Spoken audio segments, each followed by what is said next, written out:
Bonjour, bienvenue à tous dans cette toute première édition du magazine Cotentin Forever, le magazine qui va éveiller votre curiosité. Nous allons partir à la découverte des lieux insoupçonnés, secrets du Cotentin, ceux qui sont à l'intérieur des terres. On va tourner un peu le dos à la mer. Allez, on vous emmène. Nous serons dans un instant au château de Saint-Sauveur-le-Vicomte avec un guide conférencier du pays d'art et d'histoire du Clos du Cotentin. Rencontre aussi avec Céline Planck. Elle exerce un métier ancestral, elle est meunière au moulin à eau Marie Ravenel. Et puis nous ferons un peu de sport, rando vélo, rando pédestre, également canoë-kayak en pleine nature. La nature, c'est aussi la protection de l'environnement. Un autre regard dans cette édition sur la réserve naturelle de Vauville, une nature fragile mais préservée, on le verra. Et puis on va parler climat, ce climat qui change, qui se réchauffe. Qu'en est-il dans le Cotentin? On fera le point. Allez, on part à l'aventure dans le Cotentin, qui aurait pu être une île, le saviez-vous? On révisera en fin d'édition. Pour ce premier Cotentin Forever, on s'est installé confortablement dans le parc du Château des Rats-Vallées, à Cherbourg-en-Cotentin. C'est là qu'on a installé notre plateau, notre petit salon. Pour commencer, parlons histoire. Remontons aux origines avec le pays d'art et d'histoire du Clos du Cotentin. Sa mission, depuis 20 ans, mettre en valeur le patrimoine et l'identité du cœur bocagé de la presqu'île du Cotentin, des trois cantons historiques de Bricquebec, Valognes et Saint-Sauveur-le-Vicomte. Ici, ce sont le granit, les vieilles pierres, les châteaux qui font l'histoire, qui sont les témoins de l'histoire. On part en reportage au château de Saint-Sauveur-le-Vicomte avec Séverine.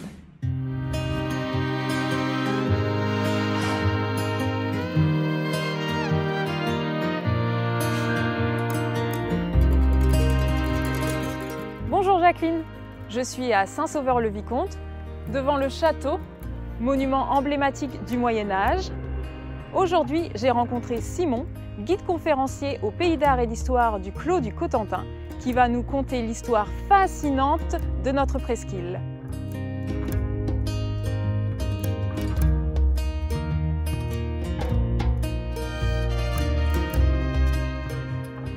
Bonjour Simon.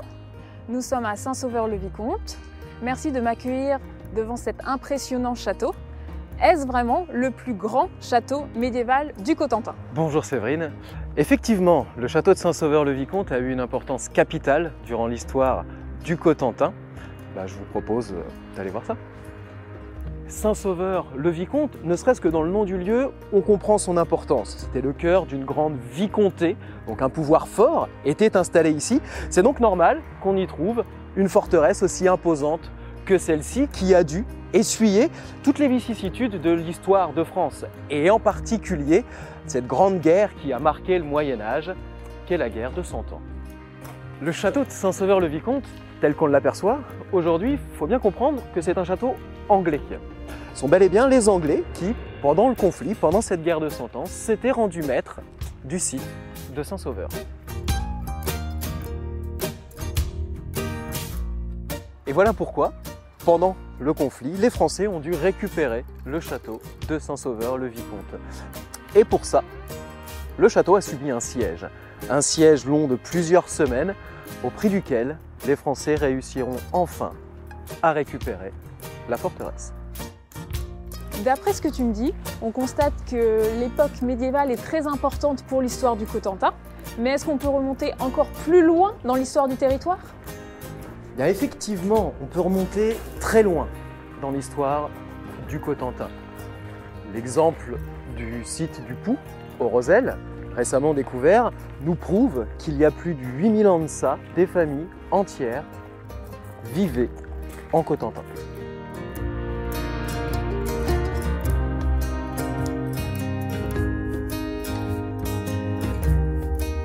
C'est incroyable toutes ces traces retrouvées au Rosel sur le littoral. Je sais que sur le littoral il y a énormément de vestiges, mais qu'en est-il dans les terres? Oui, on peut remonter plus loin dans les terres.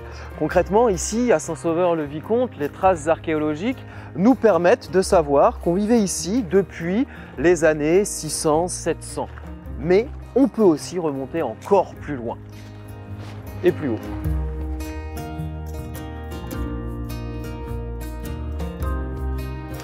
On est plus haut, on va pouvoir maintenant aller plus loin.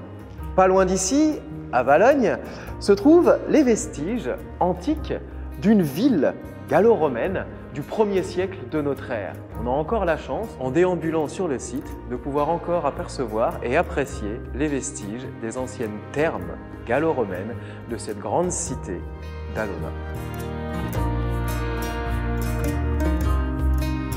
Si j'ai bien compris, Alona est une cité antique située à Valognes. Mais j'ai remarqué qu'à Valognes, il y a beaucoup d'hôtels particuliers.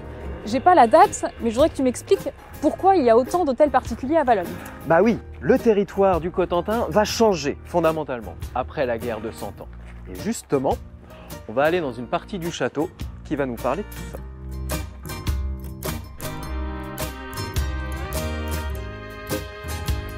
Le temps. Donc cette tour qu'on est en train de gravir, c'est celle qu'on appelle la tour des prisons. Parce qu'après le Moyen-Âge, le château de Saint-Sauveur-le-Vicomte va effectivement être transformé en prison. Et c'est justement à cette même époque, où le château devient une prison, que Valognes va se doter de tous ces hôtels particuliers qu'on peut encore apercevoir aujourd'hui. Ça va se faire au cours du XVIe, XVIIe, XVIIIe siècle, et c'est ce qui lui vaudra son surnom de Petit Versailles normand. Et le plus bel exemple de cette époque reste évidemment l'hôtel de Beaumont, encore aujourd'hui en plein cœur de Valognes.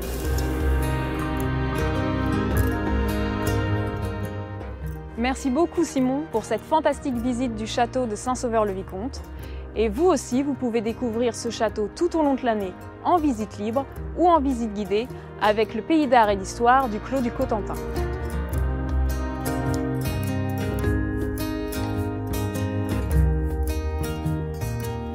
Je suis sûre que ça vous a donné envie d'en savoir plus. Le pays d'art et d'histoire du Clos du Cotentin organise des visites guidées, des conférences tout au long de l'année.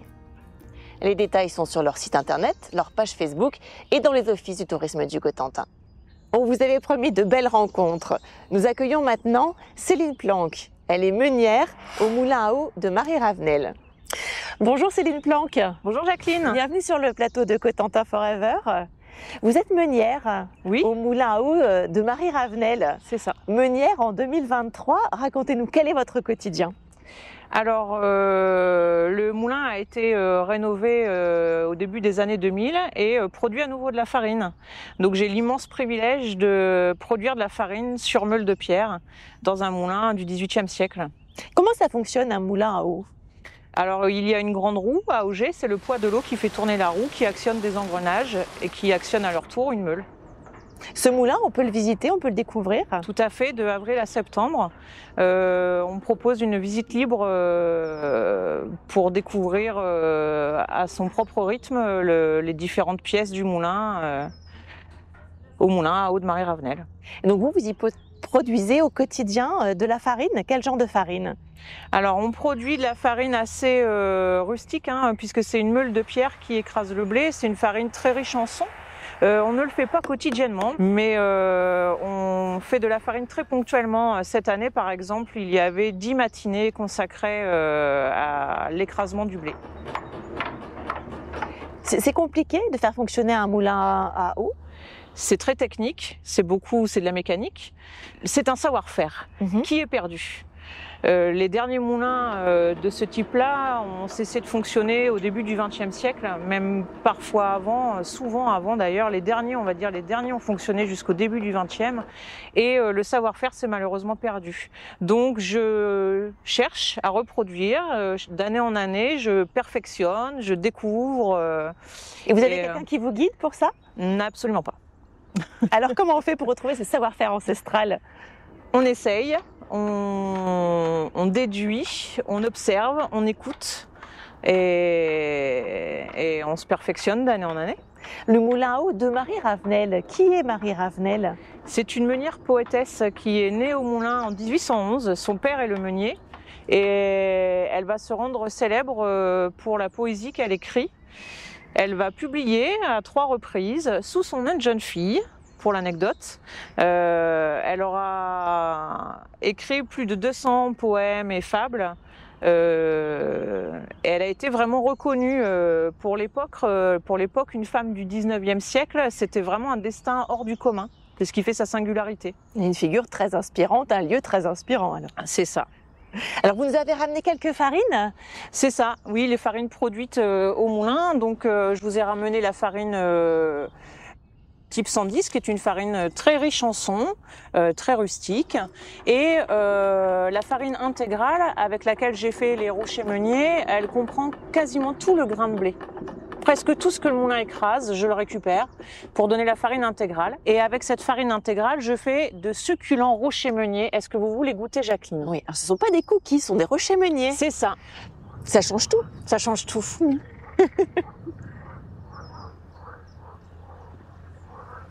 Merci Céline Planck pour tous ces délices. On vous a vu à l'œuvre sur les images pendant notre discussion au moulin. Une vidéo qu'on peut retrouver sur le site moulinmarieravenel.fr. Et puis les farines sont en vente au moulin également. La recette des délicieux rochers meuniers est à retrouver aussi sur le site internet. Merci beaucoup Céline. Merci à vous. Allez, pour digérer tous ces délicieux cookies rochers meuniers, on va faire un peu de sport maintenant. Le Cotentin est un terrain de jeu idéal pour différentes pratiques nautiques notamment. Les amoureux de la nature, les sportifs, les aventuriers s'y retrouvent. On part tout de suite en escapade pour du VTT, du canoë-kayak et de la rando. Bienvenue dans le Cotentin, territoire riche en activités de plein air.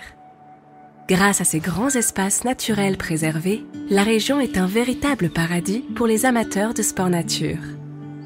Offrant une multitude de facettes au fil des 4 saisons, l'intérieur des terres est idéal pour explorer une campagne verdoyante aux aspects très variés. Équipés de vos chaussures de marche, faites votre choix pour l'un des nombreux circuits balisés qui sillonnent la presqu'île. Côté terre, les sentiers révèlent des lieux authentiques et préservés. Découvrez la splendeur naturelle du Cotentin et laissez-vous envoûter par son charme si singulier.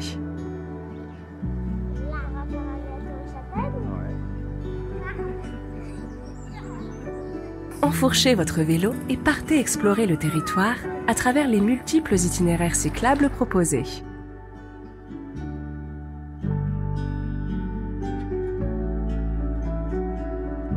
Que vous soyez amateur ou confirmé, vous trouverez ici, dans le Cotentin, un terrain de jeu adapté pour sillonner les routes et les chemins à la recherche de magnifiques points de vue.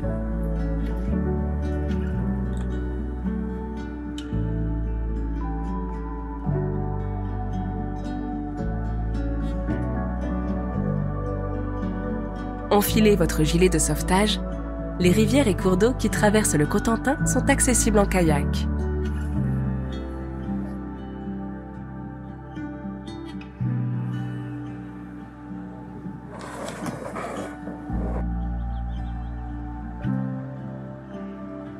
Sur l'eau, le terrain de jeu est tout autre.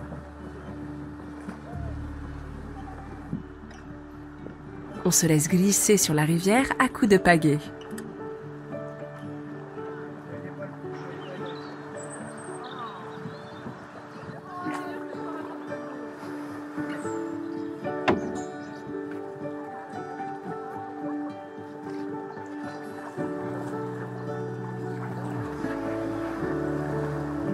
Vous découvrirez ainsi un autre visage des charmes de la nature.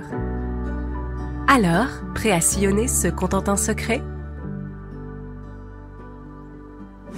Merci à la base de loisirs de Saint-Sauveur-le-Vicomte pour l'accueil. Vous retrouvez tous les détails sur ces activités sur le site internet de la base de loisirs. Et puis si vous avez envie de faire de la randonnée, vous avez aussi les 5 topo-guides du Cotentin qui sont en vente dans les offices de tourisme du Cotentin. Et puis vous avez les circuits à télécharger sur le site encotentin.fr. Quittons les sentiers de randonnée. On va se tourner vers les dunes à Vauville et à Biville en compagnie de Marie-Léa Travers. Elle est conservatrice de la réserve naturelle de Vauville. Elle va nous faire découvrir la flore très riche de cette zone.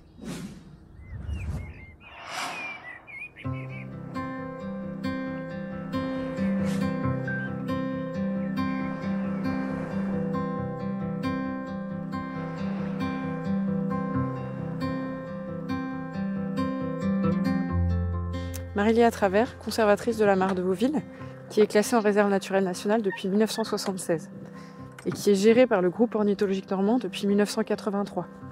C'est une réserve qui se situe dans le massif dunaire qui s'étend de Vauville jusqu'à Siouville sur à peu près 500 hectares.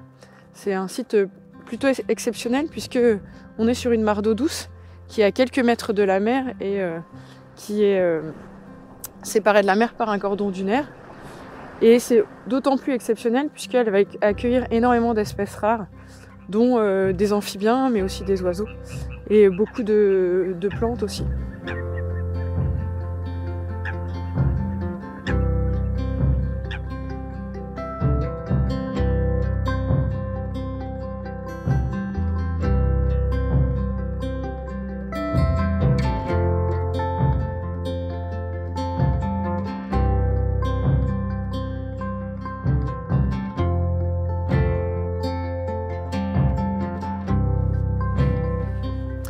On tourne légèrement le chemin là, puisque c'est inondé en ce moment.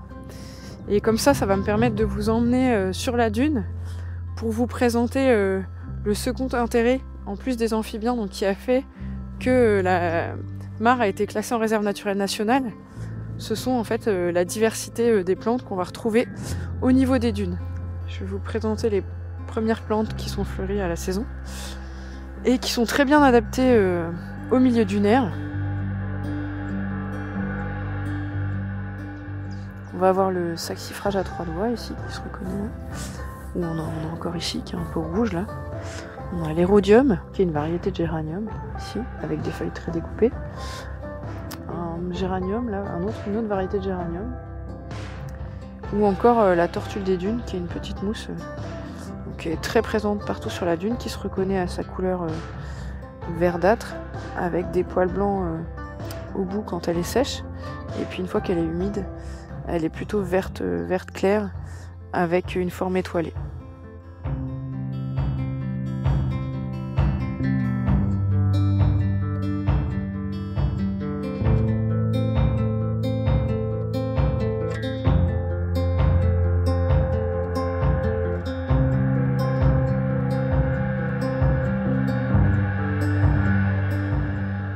Alors là, les plantes qu'on a vues, c'est vraiment des plantes printanières, mais tout au long des saisons, les plantes et la grande diversité de la flore de la réserve qui va s'exprimer et qui va donner tout cet intérêt paysager à la réserve naturelle et au massif dunaire, puisqu'on va voir la dune qui va changer de couleur avec les saisons.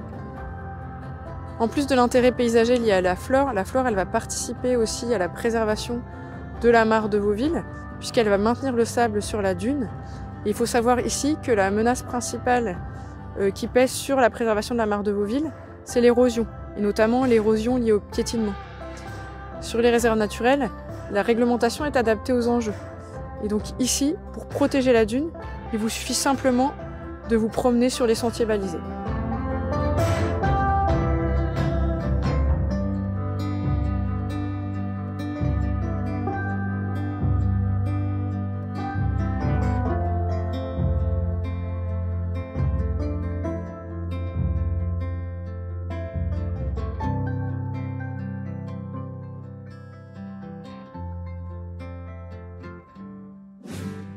Attention, la cueillette est strictement interdite dans les dunes sous peine de forte amende. Parce que la nature est fragile, on le sait, encore plus aujourd'hui avec le changement climatique, le réchauffement climatique. Est-ce que ce réchauffement a une influence sur le climat du Cotentin? On va voir ça tout de suite. Parce que le climat du Cotentin, ce n'est pas seulement la pluie, il est beaucoup plus changeant que ça. Pensez à ces tableaux, à ces photos des ciels changeants du Cotentin. Climat très varié, qu'on soit au nord, au sud, à l'est ou à l'ouest, sur la côte ou à l'intérieur des terres. Derrière l'apparente unicité du climat océanique, le Cotentin offre, à l'image des photos et tableaux de son ciel changeant, bien des nuances de type de temps. Diverses stations, représentatives du littoral comme de l'intérieur des terres, illustrent cette hétérogénéité spatiale et temporelle du climat qui permet d'offrir une large palette de paysages. La proximité de la mer favorise un climat doux et tempéré, particulièrement visible sur le littoral. Celui de la Hague connaît ainsi moins de 5 jours de gel ou de très fortes chaleurs par an, tandis que l'intérieur des terres en offre une trentaine.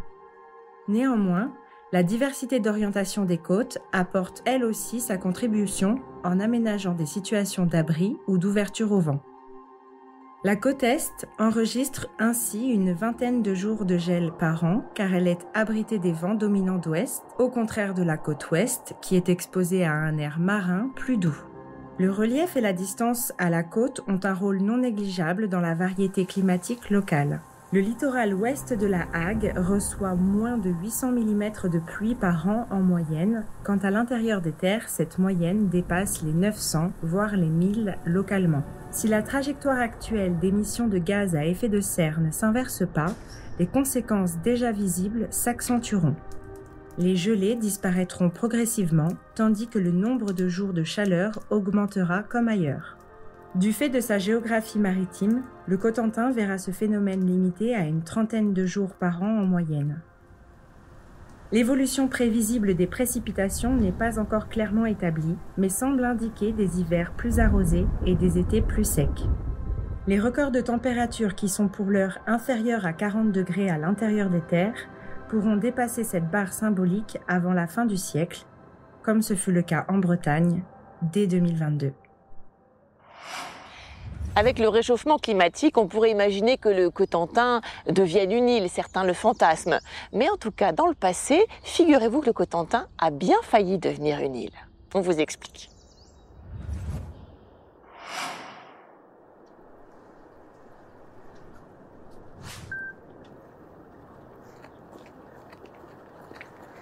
Nous sommes à 40 ans, aux portes des marais du Cotentin.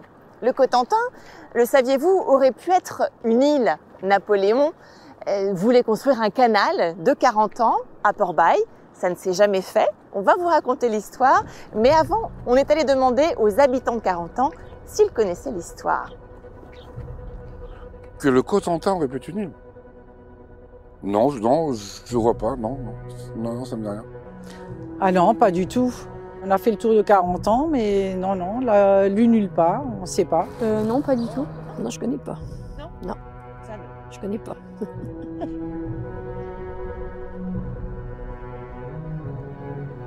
Nous sommes au cœur des marais du Cotentin. Ici, par endroits, les terres se situent à 2 mètres sous la mer. Une zone inondable donc. De tout temps, les hommes ont cherché à lutter contre l'eau, à assécher les marais. Au début du 19e siècle, c'est Napoléon Ier lui-même qui s'y colle. Au début des années 1800, Napoléon Ier lance un grand chantier des travaux d'assèchement des marais du Cotentin. Des prisonniers, en majorité espagnols, participent aux travaux de plusieurs canaux. Le Grand Canal, le canal du Haut-Dic qui relie 40 ans à la mer. Il est aujourd'hui le seul navigable.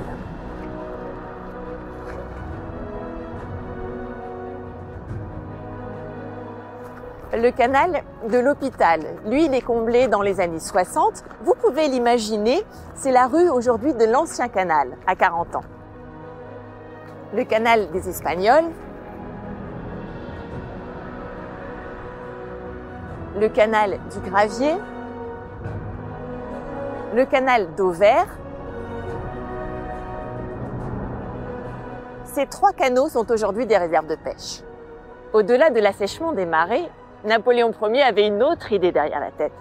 Il voulait relier tous ces canaux entre eux, les prolonger jusqu'à la côte ouest du Cotentin, à Port-Bail. Imaginez, le Cotentin serait alors devenu une île. Le projet n'a jamais vu le jour.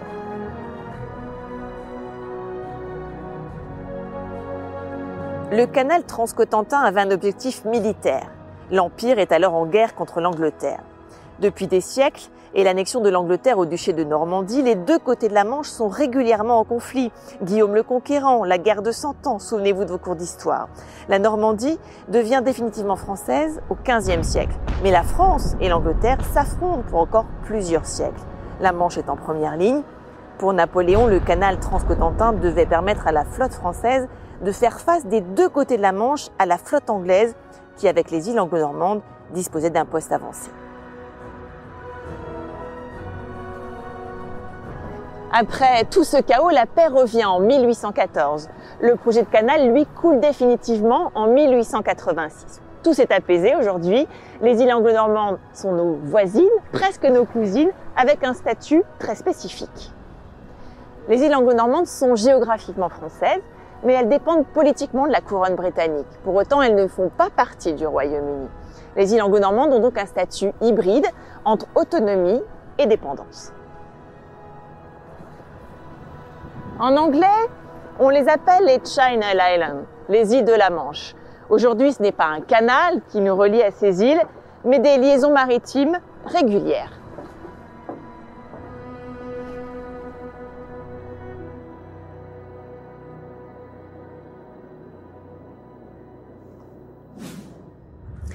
Voilà, c'est la fin de cette édition. Merci d'avoir suivi Cotentin Forever. Pour découvrir nos autres podcasts ou réécouter celui-ci, rendez-vous sur podcast.encotentin.fr ou sur toutes les plateformes de streaming et les réseaux sociaux. #CotentinUnique.